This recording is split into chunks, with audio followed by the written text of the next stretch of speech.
The great happiness. बुद्धं शरणं गच्छामि। असेवनाच बालानं पंडितानंच सेवना पूजाच पूजनीयानं येतं मंगलमुत्तमम्।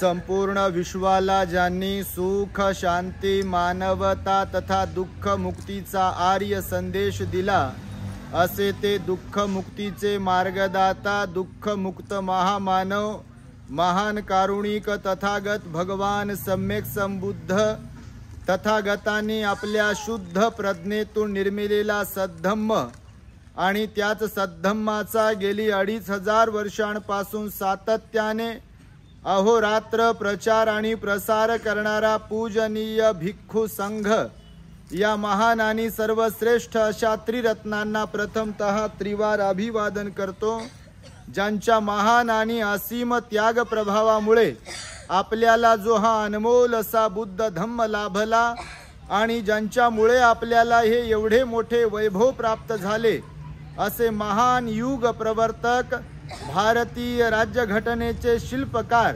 परमपूज्य बोधिसत्व डॉक्टर बाबासाहेब आंबेडकर या महामानवाच्या महान अशा धम्मक्रांतीमध्ये संपूर्ण जीवनाला समर्पित करून आज या महान मंगलमय वर्षावास पर्वामध्ये आपल्या औरंगाबाद शहरातील पडेगाव परिसरातील श्रद्धावंत धम्म उपासिका मनीषाताई बाबासाहेब घायतलक आणि त्यांच्या संपूर्ण परिवाराने महान पुण्य संपादन करण्या हेतू पूजनीय भिक्खू संघास तथा श्रामणेर संघास आपल्या सम्यक आजीविकेमधून अत्यंत श्रद्धायुक्त चित्ताद्वारे भोजनदान देऊन महान असं पुण्य संपादन केलेलं आहे।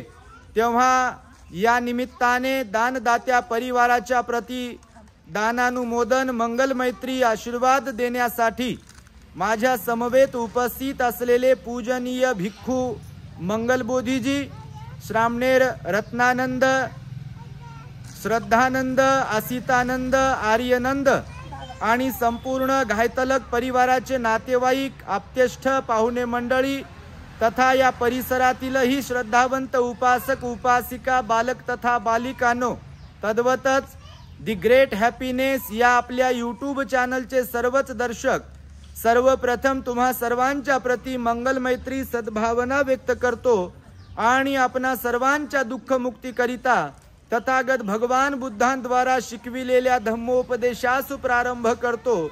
आपण सर्वांनी शांत एकाग्र आणि श्रद्धायुक्त चित्ताद्वारे या अनमोल बुद्धवाणीला आपल्या हित सुखाकरिता श्रवण करावे ग्रहण करावे। वर्षावासाचं पर्व सर्वत्र सुरू आहे। आपण पाहत असाल विविध जाती धर्माची लोक तुमच्या परिसरामध्ये राहत असतील। आपल्यातही बसलेल्यांपैकी विविध संप्रदायाला मानणारे लोक इथे उपस्थित आहेत। आपला भारत देश हा मुळात एक आध्यात्मिक देश आहे, म्हणजे बहुतांश लोक इथे धर्म मार्गामध्ये प्रतिष्ठित आहेत।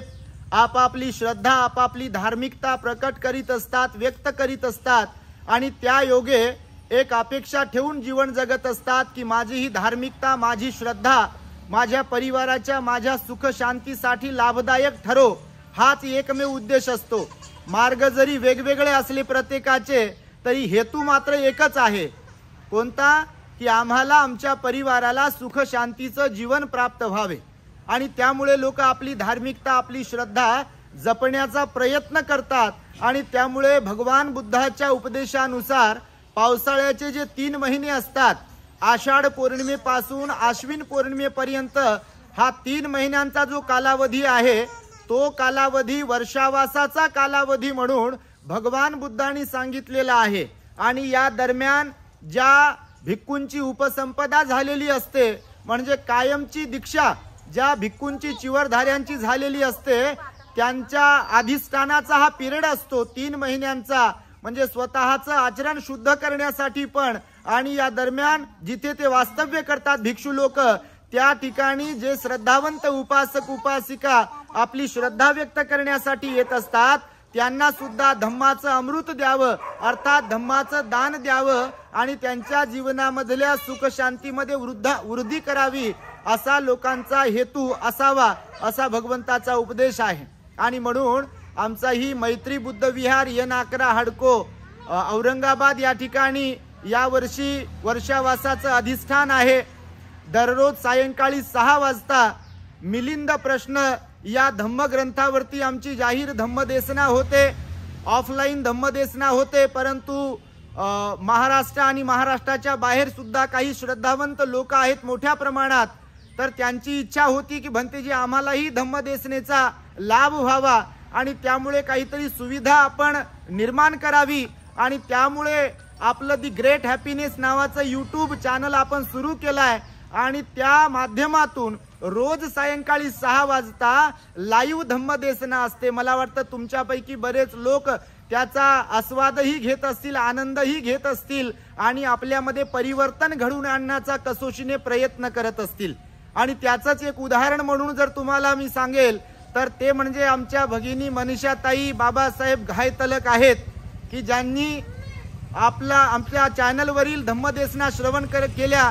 अगोदर मुंबईला बदली होती बाबासाहेब घायतलक साहेबांची, त्यांनी मिलिटरीमध्ये सुद्धा नोकरी केली आहे आणि आता मला वाटतं पोलीस खात्यामध्ये नोकरी करतात। औरंगाबादच्या कमिशनर ऑफिसमध्ये त्यांची ड्युटी आहे आणि त्यामुळे जरी पोलीस प्रशासनात असले किंवा जरी 5व्या 6व्या मजल्यावर राहत असले तरी मात्र धार्मिकता श्रद्धा बुद्ध धम्म संघाच्या प्रतीची जी आहे ती अत्यंत एकनिष्ठ आहे आणि त्यांच्यामध्ये श्रद्धा आणि धार्मिकतेबरोबर दान शील समाधी मार्गाचा अभ्यास करणे आणि भिक्षू संघावर श्रद्धा ठेवणे हा सुद्धा एक त्यांचा स्वभाव आहे आणि त्यातूनच त्यांनी आज भिक्षू संघाला श्रामणेर संघाला भोजन दान देऊन चिवर दान देऊन परिष्काराचं दान देऊन एक महान पुण्य संपादन केलाय। तेव्हा आपण सर्व उपस्थितांनी घायतलक परिवाराच्या या दानाचं साधुकाराने अनुमोदन केलं पाहिजे।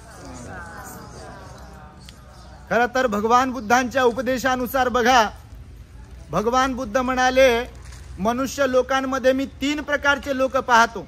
किती प्रकारचे? आवाज येतोय माझा शेवटपर्यंत? हे स्पीकर आईनं वाढवलेलं आहे आमच्या लहानपणामध्ये, ते बोट टाकू पडजीबेला बोट लावू हे स्पीकर ऑलरेडीच वाढवले ना, आमच्यापेक्षा इकडे जास्त मोठं स्पीकर आहे। हे जर बोलले तर बापा बिलकुल कशाचीच गरज नाही, परंतु आजूबाजूला रोड वगैरे असल्यामुळे माईकची व्यवस्था होत आहे, पण तरी पण माझा आवाज शेवटच्या लोकांपर्यंत पोहोचतच असेल कारण फ्रिक्वेन्सी फार वाढवलेलीच आहे ऑलरेडी बालपणामध्ये। आणि त्यामुळे बघा भगवंत म्हणाले 3 प्रकारचे लोक मी पाहतो समाजामध्ये, म्हणजे आपल्या समाजाचा नाही विचार केला, मनुष्य लोकांमध्ये। म्हणजे आता लोक कोणताही लेबल लावत असतील आपल्या नावासमोर तो विषय वेगळा, परंतु भगवान म्हणाले मनुष्य लोकांमध्ये मी 3 प्रकारचे लोक पाहत आहे किंवा आहेत असं त्यांनी सांगितलं। अंगुत्तर निकायामध्ये भगवंताचा एक छोटासा परंतु अत्यंत मार्मिक असा हा उपदेश आहे। तर भगवान म्हणतात 3 प्रकारचे लोक, तर कोणते? आजही बघा 3 प्रकारचे लोक पाहायला मिळतील, आपल्याला अनुभवायला मिळतील। कालही म्हणजे भूतकाळातही 3 प्रकारचे लोक पाहायला मिळाले असतील आणि भविष्यातही हे 3च प्रकारचे लोक पाहायला मिळतात। बघा प्रत्येकाला, मला तुम्हाला सर्वांना, जात धर्म पंथ कोणताही असो, गरिबी असो श्रीमंती असो, शहरात राहणारे असो गावात राहणारे असो, तुमच्या मध्ये आलेले मुंबईवाले असो का तुमच्यामध्ये आलेले बीडवाले असो का अजून कुठून आलेले असतील किंवा कोणी असतील, तर 3 प्रकारचे लोक कोणते सांगितले भगवंताने? तर भगवान बुद्ध म्हणाले हे 3 प्रकारचे लोक सांगत असताना पहिली गोष्ट तर काही लोकांचं अनुकरण केलं पाहिजे। हे 3 लोक सांगताना मी सांगतोय तुम्हाला, या मनुष्य लोकांमधील जे 3 लोक तुम्हाला सांगतोय त्यापैकी कोणाचं अनुकरण करावं? अनुकरण समजते ना, म्हणजे फॉलो करणे, इंग्रजीमध्ये त्याला म्हणतो आपण, मी फॉलो करतो कोणाला तरी, तर फॉलो करणे म्हणजे अनुकरण करणे किंवा अनुसरण करणे म्हणजे त्यांच्याप्रमाणे बनण्याचा प्रयत्न करणे। थोडक्यामध्ये त्यांच्या स्वभावाचा आपल्या स्वभावाशी घालमेळ बसवणे, ताळमेळ बसवणे, तर त्याला म्हणजे हे एकदमच गावच्या भाषेमधले सांगतो तुम्हाला समजावं म्हणून. तर अनुसरण करणाऱ्यांपैकी 3 प्रकारात कोणते लोक मोडतात की ज्यांचं आपण अनुसरण केलं पाहिजे, ज्यांचा स्वभावाकडे पाहून आपलाही स्वभाव तसा तयार केला पाहिजे किंवा ज्यांच्या सहवासात आपण राहिलो पाहिजे. तर अनुसरण कोणाचं करावं हेही यामध्ये भगवंताने सांगितलं. दुसरी गोष्ट सांगितली सेवा कोणाची केली पाहिजे, सेवा कोणाची केली पाहिजे. आणि तिसरी गोष्ट सांगितली आदर कोणाचा केला पाहिजे. आता जीवन जगत असताना प्रत्येकाच्या जीवनामध्ये या 3 गोष्टी ज्या आहेत अत्यंत महत्वाच्या असतात. मग ते कुटुंबासाठी असेल, समाजामध्ये वावरताना असेल किंवा अजून कुठे बाहेर आपण चाललोय तिथे असेल. ह्या 3 गोष्टी फार महत्वाच्या असतात. कोणत्या? की आपण कोणाचं अनुसरण करतोय ही गोष्ट फार महत्वाची. कारण अनुसरण ज्यांचं करतो आपण त्यांच्या प्रकारे बनत असतो. ज्यांच्या सहवासात राहतो, ज्यांच्यासारखं बोलण्याचा, ज्यांच्यासारखं वागण्याचा प्रयत्न करतो, आपल्यावर त्यांचा तसा प्रभाव पडलेला असतो. जसं की आज घडीला आपण जर पाहिलं आधुनिक काळामध्ये तर आता घराघरात तुमच्या लय मोठमोठे भारी भारीचे टीव्ही असतात. एक उदाहरण म्हणून सांगतो बापा, तुम्ही तसे लय चांगले, तुम्हाला नाव तर बिलकुलच ठेवत नाही, तुमच्यासारखं तर कोणीच नाही, पण उदाहरण सांगतो खरोखरच कसं असते बघा. आजचा जमाना आहे, आधुनिक जमाना, बरोबर आहे. लोक म्हणतात मॉडर्न जमाने में हम रहते हैं, वो पहिला जमाना चला गया, अभी मॉडर्न जमाना है. तर लोकांकडे विशेषतः तरुण मुलांकडे मुलींकडे जर जस्ट त्यांना ऑब्झर्व केलं, आपण निरीक्षण केलं त्यांचं, पाहिलं त्यांचं, तर त्यांचं चालणं, बसणं, उठणं, वागण्याची ढब, वागण्याचा ढंग, बोलण्याचा ढंग, कपडे, वेशभूषा हे सगळं कोणासारखं दिसते तुम्हाला? बाबा तुम्ही काय सांगाल, तुम्ही काय वेगळे थोडे असाल त्याच्यापैकी. जे त्या टेलिव्हिजन मध्ये दिसते रोज तसे कपडे आमच्याकडे असावे. ते जे हातात, बोटात, नाकात, पायात कुठं काय काय घालतात, वापरतात, तसं आमच्याकडे पण असावं. मग ते कपडे असो का त्यांचं वागणं असो का त्यांची कोणती गोष्ट असो, लोक आजकालचे तसेच प्रयत्न करतात बघा. जेव्हा आम्ही एका ठिकाणावरून दुसऱ्या ठिकाणी जातो आणि जेव्हा लोकांकडे पाहतो तेव्हा बहुतांश मुलं मुली विशेषतः त्या टीव्ही मध्ये जे काही आता विचारतो आम्हाला, बा हे कोणासारखं झाले.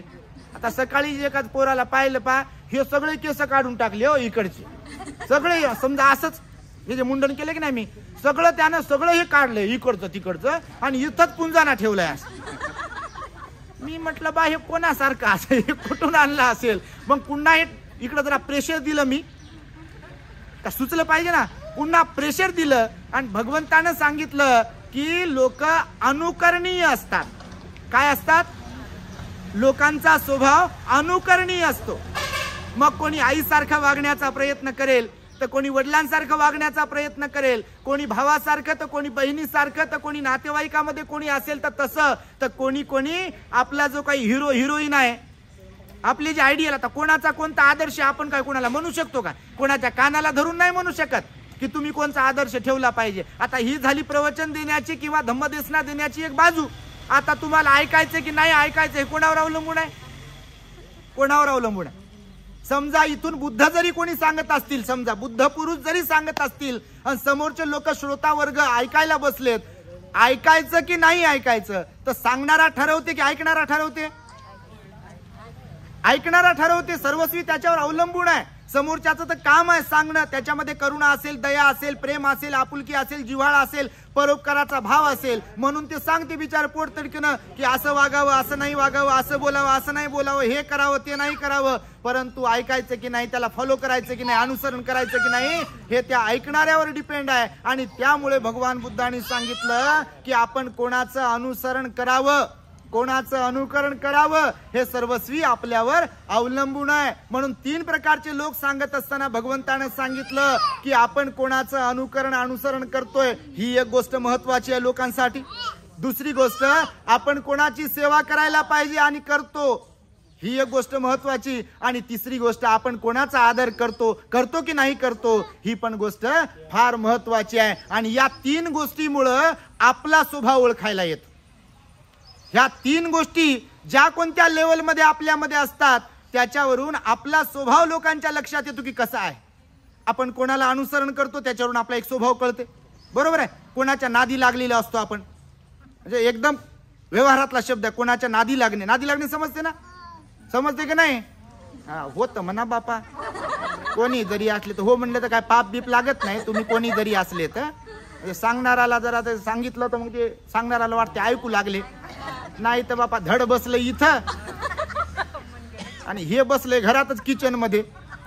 हे कधी संपते की हे कधी संपते की. मग जेवण तर बापा पंचपक्वानाचं बनतच आहे, ते सुरूच आहे तिथं. बघा टेबल वगैरे बुफे सिस्टम आहे मस्तपैकी. यांनी भोजनाची तयारी केली. तर पण सांगतो तुम्हाला की भगवान बुद्धांनी सांगितलं मग 3 प्रकारचे लोक कोणते. तर पहिला एक प्रकार सांगताना भगवान म्हणाले की एक प्रकार असा आहे की ज्यांचं आपण अनुसरण केलं पाहिजे. लक्षपूर्वक ऐका, समजायला थोडंसं कठीण जाईल तुम्हाला आणि समजून सांगितल्यावर लगेच कळेल. पहिला प्रकार मनुष्याचा सांगितला, असे काही लोक आहेत जगामध्ये की ज्यांचं आपण अनुसरण केलं पाहिजे, ज्यांचं अनुसरण केलं पाहिजे, ज्यांची आपण सेवा केली पाहिजे आणि ज्यांचा आपण आदर केला पाहिजे. असा एक प्रकार सांगितला. दुसरा प्रकार सांगताना भगवान बुद्धांनी सांगितलं की असा एक मनुष्याचा प्रकार आहे की ज्यांचं आपण कधीच अनुसरण करता कामा नये, ज्यांचं आपण कधीही अनुसरण करता कामा नये, ज्यांची कधी सेवा करता कामा नये आणि ज्यांचा कधी आदर करता कामा नये. तर पहिला प्रकार समजला की नाही. भगवान बुद्ध म्हणाले पहिला प्रकार मनुष्याचा असा आहे की असे लोक आहेत की ज्यांचं अनुसरण केलं पाहिजे. त्याच्यातला दुसरा प्रकार सांगितला की ज्यांची सेवा केली पाहिजे आणि तिसरं ज्यांचा आदर केला पाहिजे, असा एक प्रकार सांगितला. दुसरा प्रकार सांगताना भगवान बुद्ध म्हणाले असे काही लोक आहेत की ज्यांचं कधीच अनुसरण केलं नाही पाहिजे, ज्यांना कधी फॉलो नाही केलं पाहिजे, ज्यांची कधी सेवा नाही केली पाहिजे आणि ज्यांचा कधीच आदर नाही केला पाहिजे. आता तुम्ही म्हणाल बाबा असे लोक राहतात का. तुम्ही स्वतःला विचारा असतात की नाही. कधी कधी तुम्हाला वैताग येत असेल पहा, घरच्या घरी जरी गोष्ट केली तर येत असेल बा कधी कधी. सर्वांनाच नाही, ज्यांच्या घरी कार्यक्रम बिघडलेला आहे त्यांची गोष्ट. सगळं करू नये म्हणतात, आम्हाला बोलतात, हो म्हणता पहा आणि खरंच होते आज. कारण कोणती एखादी माऊली असो, कोणती एखादी भगिनी असो किंवा कोणी असो, सगळं करत असेल, सेवा करत असेल, आदर करत असेल, नाही का, अनुसरण करत असेल, धर्मानं वागत असेल, पण तरी पण तू बरोबरच नाही आणि तगादा लावणं, भनभन करणं, शिवीगाळ करणं, रागावणं, चिडचिड करणं हे जर असेल तर मला सांगा तर त्यांना आनंद होईल की दुःख होईल. त्या करणाऱ्यांना वाईट वाटेल ना, बिलकुल. आणि त्यामुळे भगवान बुद्ध म्हणाले मात्र असे लोक असतात की ज्यांचं अनुसरण करायचं नाही, ज्यांची सेवा करायची नाही आणि ज्यांचा आदर करायचा नाही. तिसरा एक प्रकार सांगितला भगवंताने, विशेष रूपाने काही लोक असे असतात की विशेष रूपाने त्यांचं अनुसरण केलं पाहिजे, विशेष रूपाने त्यांची सेवा केली पाहिजे आणि विशेष रूपाने त्यांचा आदर केला पाहिजे. किती प्रकार झाले. 3 प्रकार सांगितले. 3 प्रकार लक्षात ठेवा. पण यांनी महत्प्रयासाने बोलवलं. आता मनीषाताई घरामध्ये आम्ही जेव्हा आलो तेव्हा आता भोजन घेत होतो आम्ही घायतलक परिवारामध्ये. घायतलक परिवार एकदा घायतलक सर्वांसाठी मी तुम्हाला आताच नाही पण टाळ्या वाजवायला सांगेल. फार रेअर केसेस असतात अशा. रेअर समजते ना, विशेष आणि त्याला काय म्हणू आपण की दुर्मिळ, दुर्लभ म्हटलेलं आहे. आता भोजन घेत होतो. भोजन घेतल्यानंतर काही मध्येच होत्या.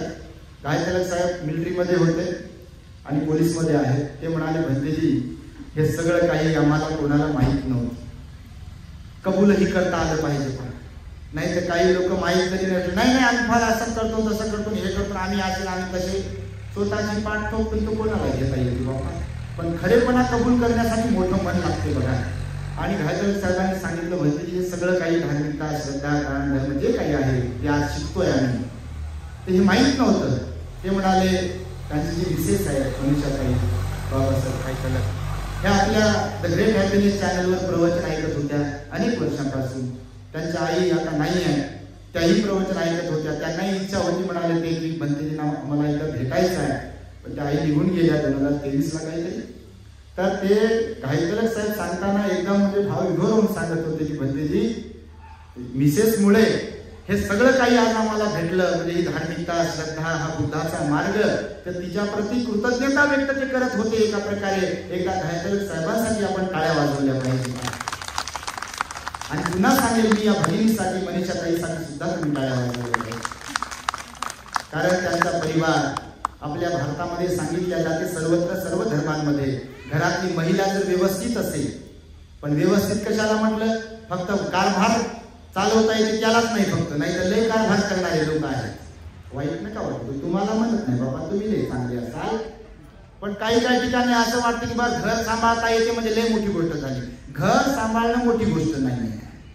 घर कोणत्या पद्धतीने सांभाळतो, घरातल्या लोकांमध्ये अवगुण काढून टाकतोय का, घरात धार्मिक वातावरण तयार करतो का, घरातल्या लोकांना दारू, गांजा, बिडी, तंबाखू समजा व्यसन वगैरे असतील किंवा मुलं वाम मार्गावर चालले असतील तर त्यांना व्यवस्थित चांगल्या सन्मार्गामध्ये प्रतिष्ठित करतो आहे का, बुद्ध धर्मापासून लांब असलेले लोक त्यांना बुद्ध धर्माच्या जवळ आणतोय का. जर आणत असेल तर मात्र निश्चितपणे ते घरातली जी कोणती व्यक्ती असेल ती सन्मान करण्याच्या पात्रतेची आहे, आभार मानण्याच्या पात्रतेची आहे आणि कृतज्ञता व्यक्त करण्याच्या पात्रतेची आहे. म्हणून घरावर घर तर कोणाला बांधता येईल, म्हणजे श्रीमंती तर कोणाला जमवता येईल, बाकीच्या बोलता पण येईल, सगळ्या गोष्टी, लग्न कार्य सगळं करता येईल.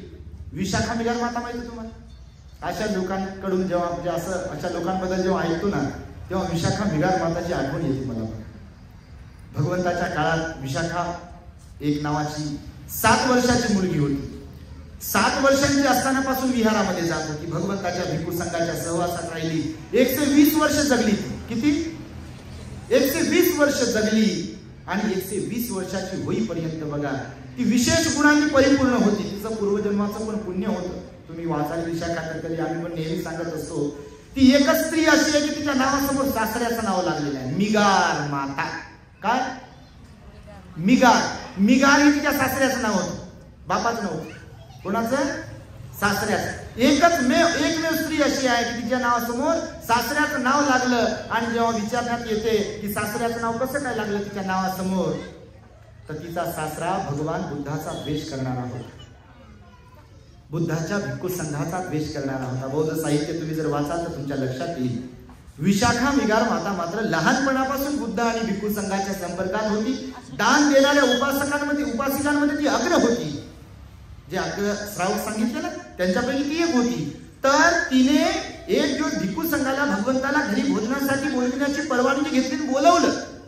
तिचा सासरा बुद्धाचा कट्टर विरोधक होता.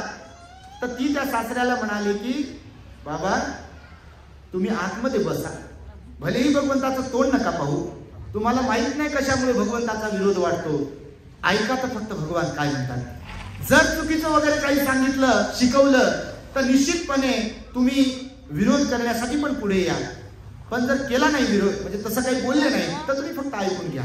आणि भगवंताचा उपदेश ऐकला, तो समोर आला. उपदेश ऐकल्यावर भगवंताचे पाय धरले, वंदन केलं आणि भगवंताच्या समक्ष सुनेला माफी मागितली की मी मिथ्या दृष्टीमध्ये होतो, चुकीच्या दृष्टीमध्ये, दुसऱ्याचं ऐकून मी चुकीची धारणा बाळगली होती भगवान बुद्धाच्या प्रती. एवढे श्रेष्ठ भगवान बुद्ध कोणाच्याही प्रती त्यांच्या मनात करुणेचा भाव आहे, दयेचा भाव आहे, परोपकाराचा भाव आहे आणि सन्मार्गामध्ये प्रतिष्ठित करतात ते. आणि त्यामुळे मी त्यांचा विरोध करत होतो. आणि असं सगळं काही सांगून त्या मिगाराने त्या आपल्या सुनेचे पाय धरले आणि तिला म्हटलं की बाबा तू माझी आई आहेस.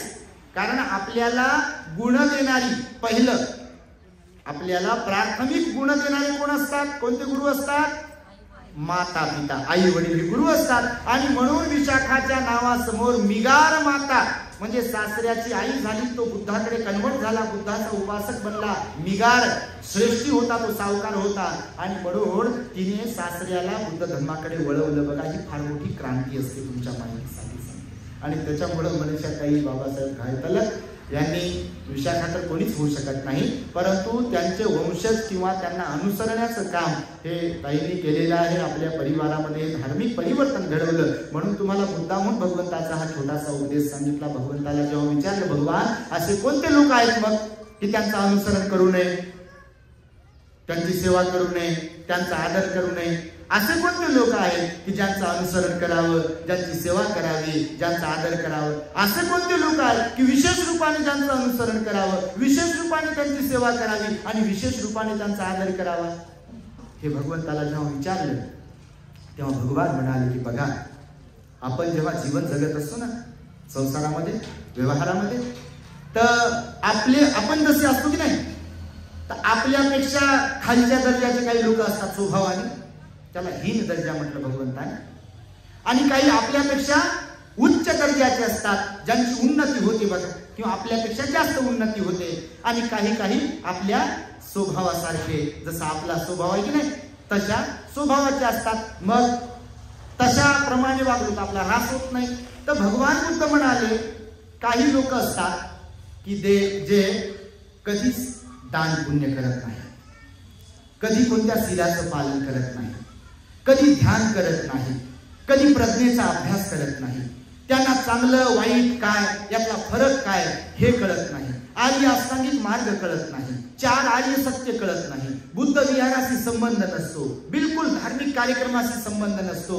असे जे लोक आहेत तर भगवान म्हणाले त्यांचं कधीच अनुसरण करू नका, त्यांची कधी सेवा करू नका आणि त्यांचं कधी आदरही करू नका. कारण त्यांच्या नादी जर तुम्ही लागले तर कधी असं होते व्यवहारामध्ये की ज्यांच्या आपण नादी लागतो ना, ज्यांच्या सहवासात राहतो ना, ते कोणीही असो, आपण नाही कसे बनलो तर आपलं नाव बदलून ठेवू. सहवासाचा परिणाम होतो म्हणजे होतो, संगतीचा परिणाम होतो म्हणजे होतो. ते कोणीही असो, मग कोणत्याही जाती धर्माचे लोक असो, ते आमच्यासारखे श्रमण जरी असले, ज्यांच्या संगतीमध्ये राहतील, ज्यांच्या सहवासात वाढतील, बिलकुल तसे नाही बनले तर काय राहील. आता आम्ही पण जे शिकवतो, वागतो, बोलतो, तर जे ज्येष्ठ भिक्खू असतात, ज्यांच्या सहवासात आम्ही राहिलो, ज्यांच्या सेवेमध्ये राहिलो, त्यांचेच गुण आहेत बघा. त्यांच्याचमुळे बोलायला जमते, त्यांच्यामुळेच वागायला जमते, त्यांच्यामुळे संयमशील जीवन जगण्याची प्रेरणा मिळते बघा. जर चांगल्यांच्या सहवासात राहिलो नसतो, नुसते बोलबच्चनवाले, कसे वागणारे, कसे बोलणारे, नुसतं दान मागणारे, समजा जे काही समजा अशा सहवासात वागलो असतो, राहिलो असतो, तर तसेच बनलो असतो. एक सांगतो उदाहरण. आणि म्हणून भगवान बुद्ध म्हणाले त्यांच्या तशांच्या सहवासामध्ये सेवा करू नका, अनुसरण करू नका आणि त्यांचा आदर करू नका. दुसरं जे सांगितलं भगवंताने की ज्यांच्या सहवासामध्ये तुम्ही राहिलं पाहिजे विशेष रूपाने, तर भगवान बुद्ध म्हणाले असे कोणते लोक आहेत की जे एकदम सिलवान आहेत, दानी आहेत, ध्यानी आहेत, विहारात जाणारे आहेत, प्रज्ञावंत आहेत, अशा लोकांचं तुम्ही अनुकरण केलं पाहिजे. कोणी असो मग अशा लोकांची सेवा केली पाहिजे आणि अशा लोकांचा आदर केला पाहिजे. समस्या तुम्हाला भगवंतांना काय म्हणायचं होतं? बिलकुल परिणाम होतो, सहवासाचा परिणाम होतो म्हणजे होतो. कोणाच्याही सहवासामध्ये प्राणी असो की माणसं असो बघा, जसं की सर्कसीतले काही सिंह आणि वाघ असतात. सर्कस बघितली आहे तुम्ही कधी? सिंह हा हिंस्र प्राणी आहे, वाघ हा हिंस्र प्राणी आहे, अस्वल पण हिंस्र प्राणी आहे. पण त्यांना जर लहानपणापासून माणसांच्या संगतीमध्ये ठेवलं ना, ते जरी ते मुळात हिंस्र असले, परंतु मनुष्यांच्या सोबत सहवासात जर वावरले तर मनुष्य हंतरवरती त्या सिंहाला सांगतो बस, आणि सिंह बसतो. त्याला म्हटलं उठ, तो उठतो. आता जानेवारीमध्ये आम्ही थायलंडला जाऊन आलो बघा. आता पुन्हा थायलंडचा टूर आहे 28 ऑक्टोबरला आपला. लोकांना धम्माची गोडी लागावी म्हणून आपण धम्मसहन म्हणून आयोजित करत असतो. तर तिथे गेलो बघा. टायगर शो आहे एक थायलंडमध्ये.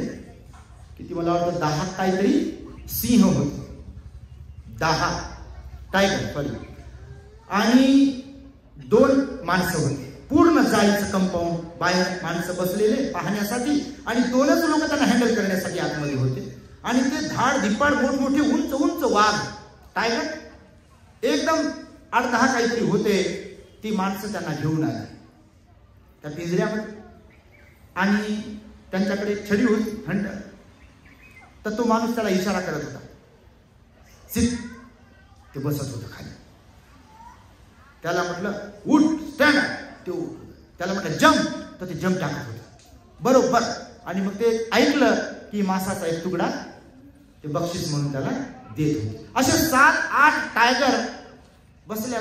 आता आमच्या असं गणित आहे की सदैव बुद्धानुसती, धम्मानुसती आणि संघानुसती सुरू असते. आता बसल्या सांगताना सुद्धा कुठेही जरी गेलो तर बुद्धानुसती, धम्मानुसती, संघानुसती, कुठल्याही गोष्टीचं कम्पेअर बुद्ध धम्माच्या वाणीसोबत आम्ही करत असतो. भगवंताने याच्याबद्दल काय सांगितलं हे सगळ्यांच्याच वाटायला येत नाही. ज्यांच्यात श्रद्धा आहे, ज्यांच्यात धार्मिकता आहे, खरोखर रिअल म्हणजे भाषणापुरती नाही, वाचण्यापुरती नाही, जे रिअल आचरणिक श्रद्धा आहे हे त्यांना सुचतं. तिथं पाहता पाहता मला वाटलं की बा भगवंताने खरंच सांगितलं सहवासाचा परिणाम होतो. जे ज्यांच्या संगतीमध्ये राहतील ते तसेच नाही बनले तर काय राहील. आता मला सांगा, हत्ती बलवान आहे की मनुष्य बलवान आहे? कोण बलवान? हत्ती बलवान आहे ना. पण तुम्ही जर कधी पाहिलं असेल प्राचीन काळातही, आजही आणि उद्याही हत्तीचा माणसं वापर करतात.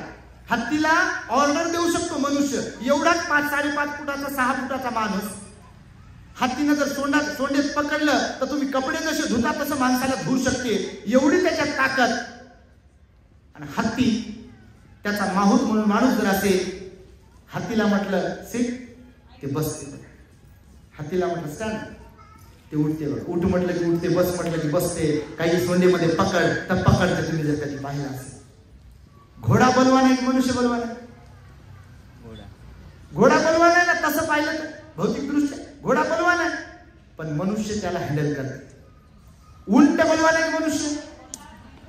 उंट बलवान आहे, पण मनुष्य त्याला हँडल करते. हे यासाठी म्हणून तुम्हाला उदाहरण सांगतो, तुम्हाला पटावं म्हणून. कारण भगवान बुद्धाने सांगितलं सहवासाचा, संगतीचा परिणाम होतो. म्हणून मनुष्याला कळालं पाहिजे आपण कोणाच्या संगतीमध्ये आहोत. गुरमीत राहणं, मीपणानं राहणं, अहम भावनेनं राहणं, मीच बरोबर आहे, मला जे जमते ते कोणाला जमत नाही, मला जे समजते ते कोणाला समजत नाही, आणि माझ्यासारखं कोणीच नाही, माझ्या घरासारखं घरच कोणाचं नाही, माझ्या पोरासारखं पोरच कोणाचं नाही. भगवान म्हणाले तसं नका नाही. हकीकत तशी नसते. हे जग फार मोठं आहे. कसं आहे? फार मोठा विशाल आहे जग. असं नका समजू म्हणाले भगवान स्वतःला की माझ्यासारखं कोणी नाही.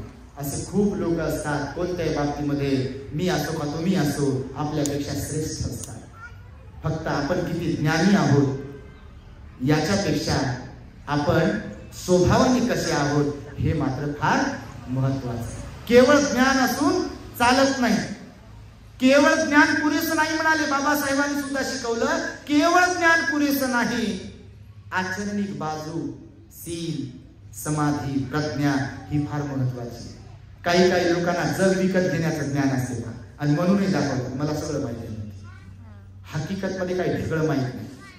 ज्याला निर्वाणाचं ज्ञान नाही त्यानं म्हणूच नाही असं की मला सगळं माहिती आहे. काय म्हणतोय मी?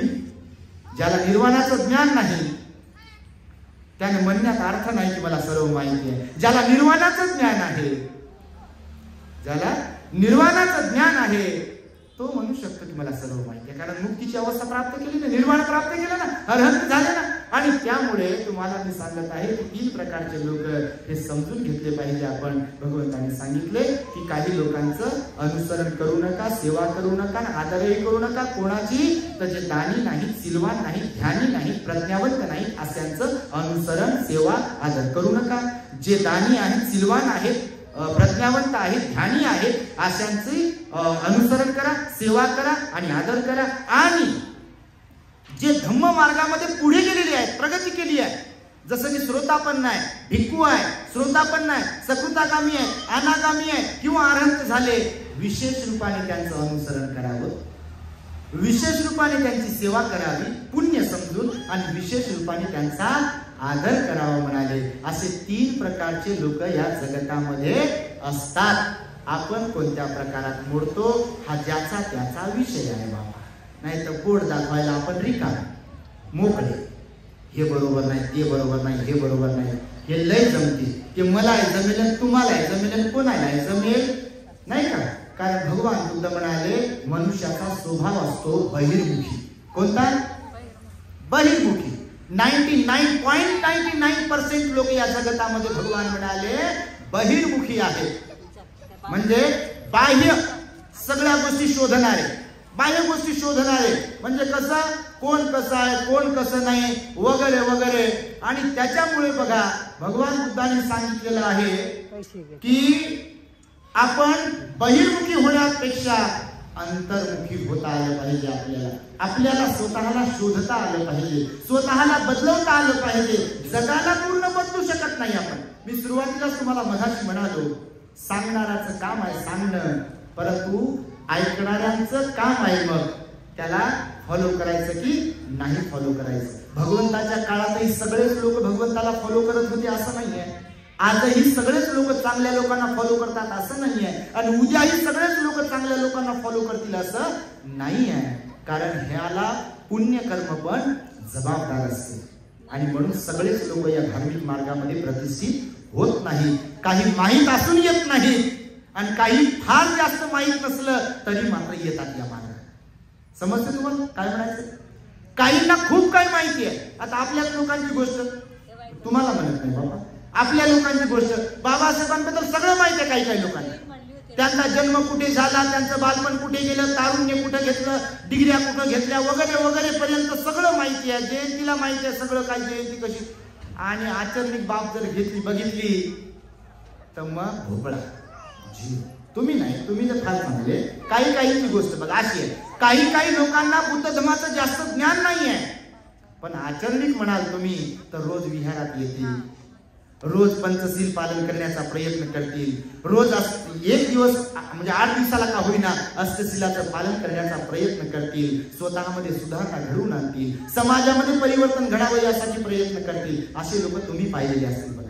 तुमच्यात बसलेले पण असे लोक असतील, नाही असं नाही आहे. आणि त्यामुळे आमच्या घायतलक परिवाराने, विशेष रूपाने मनीषाताई आणि बाबासाहेब घायतलक यांनी स्वतःला बदलून घेण्यासाठी, अर्थातच बुद्ध धर्माच्या मार्गामध्ये प्रतिष्ठित करण्यासाठीचा हा प्रयत्न ते करीत आहेत, आणि त्यातून त्यांना आनंद मिळतो आहे. त्यांनी बोलून दाखवलं बघा, आणि निश्चितपणे हे तुमचं पुण्यकर्म आहे. मी तर म्हणतो प्रत्येक घरात अशी एक आई असावी, प्रत्येक घरात अशी एक पत्नी असावी, प्रत्येक घरात अशी एक बहीण असावी, प्रत्येक घरात एक अशी आजी असावी की ती फक्त लेकरं बाळ सांभाळण्यापुरती मर्यादित नसावी, फक्त घर सांभाळण्यापुरती मर्यादित तिची मानसिकता, तिचा स्वभाव नसावा. तर घराला चांगल्या मार्गामध्ये आणण्यासाठी, अर्थातच आर्य मार्गात आणण्यासाठी, बुद्ध धर्माच्या मार्गात आणण्यासाठी, महापुरुषांनी सांगितलेल्या मार्गात आणण्यासाठी तिने कसोशीने प्रयत्न केला पाहिजे. घरातली स्त्री जर बदलली तर अख्खं घर आणि नातेवाईकही बदलू शकतात. पण स्त्री म्हणजे असं नाही की पुरुषाने कसंही वागावं बाबा. भगवान बुद्धाने तर दोघांना जबाबदार धरले. तसं नाही तर तुम्ही मेसेज घेऊन जाण्याच्या म्हणते म्हटले बाईने बदला, उद्या पुरुषाने सुरू करते, बघ तू पद्धतशीर पालन करते, तुझ विहारात जाते, तू अष्टशील पालन कर, तुझी जबाबदारी आहे. तसं बिलकुल नाही बाबा, समजू नका तसे. तर भगवंतानं पती पत्नीच्या 4 जोड्या सांगितल्या. तुम्हाला माहीत करून घ्यायचं असेल तर आपल्या चॅनलवर पहा, ग्रेट हॅपीनेस वरती. भगवान बुद्ध म्हणाले खरं तर घरातले दोघेही पती पत्नी ध्यानावर असतील तर लेकरं बाळ सगळं घर ध्यानावर राहते. घरातलं एक चाक जर पंक्चर झालं दोन्हीतलं मोटरसायकलचं, सारा घर पंक्चर होते पहा. आज नाही होईल तर उद्या होईल, उद्या नाही तर परवा. म्हणून ध्यानावर असावं ज्येष्ठ लोकांनी, विशेषतः जे माता पिता बनवून राहतात किंवा जे वयस्कर आहेत ते ध्यानावर असले पाहिजे, त्यांचा स्वभाव चांगला असला पाहिजे. आणि भगवंताने म्हणून सांगितलं दान पुण्य सदैव आपल्या परिवारातून व्हावं, सेवाभाव सदैव आपल्या परिवारातून व्हावा, आदर युक्त मनोभाव आपल्या घरातून सदैव अवलंबला पाहिजे. अशा प्रकारचा उपदेश भगवंताचा आहे. आणि म्हणून आम्हाला घायतलक परिवाराने पडेगावला बोलून भोजन आदी दान देऊन महान पुण्य संपादन केलेलं आहे. तेव्हा या पुण्याच्या प्रभावाने बुद्ध धर्म आणि संघाच्या अनुकंपेने त्या सर्व दानदात्या परिवारास मिळालेल्या आयुष्यामध्ये क्षण प्रतिक्षण सुख शांती समाधान आयुष्य आरोग्य आणि बल प्राप्त व्हावे, अशा प्रकारची मंगल आणि उदात्त कामना व्यक्त करून मी माझ्या शब्दांना इथे पूर्ण विराम देत आहे. भवतो सर्वमंगलं रक्षन्तु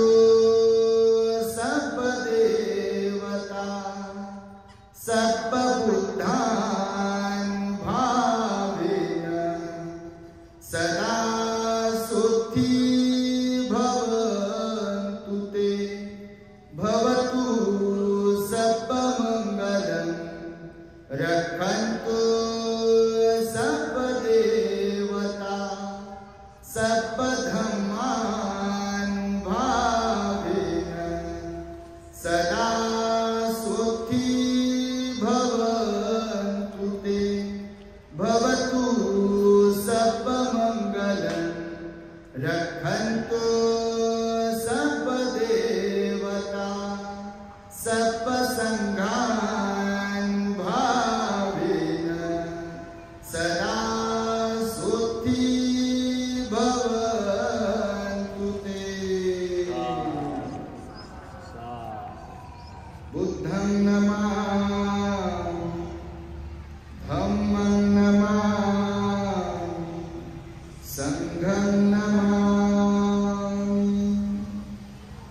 the great happiness. शरणं गच्छामि.